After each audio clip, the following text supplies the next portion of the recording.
to think about adding more purposeful gestures and movement. So in terms of gestures, when you were doing this exercise, you might have noticed that you said, oh, we went all the way from Maryland to California, and you had a gesture.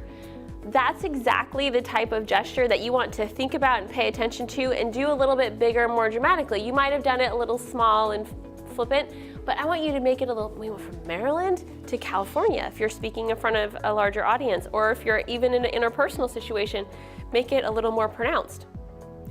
The gestures that are right are the ones that you would authentically do.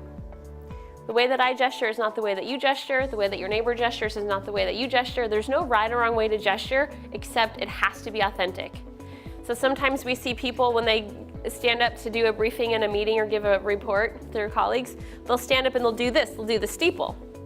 And I'll say, do you do the steeple when you're having a conversation with your best friend, when you're standing up in line waiting for coffee?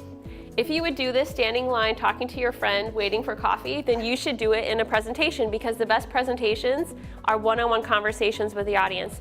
If you wouldn't do this with your best friend, don't do it in a presentation. If you would stand with a little bit to the side with one hand loosely in your pocket and gesture with one hand, well then see how that looks in a presentation. Record it and reflect on it. But don't add in something that wouldn't be authentic to you.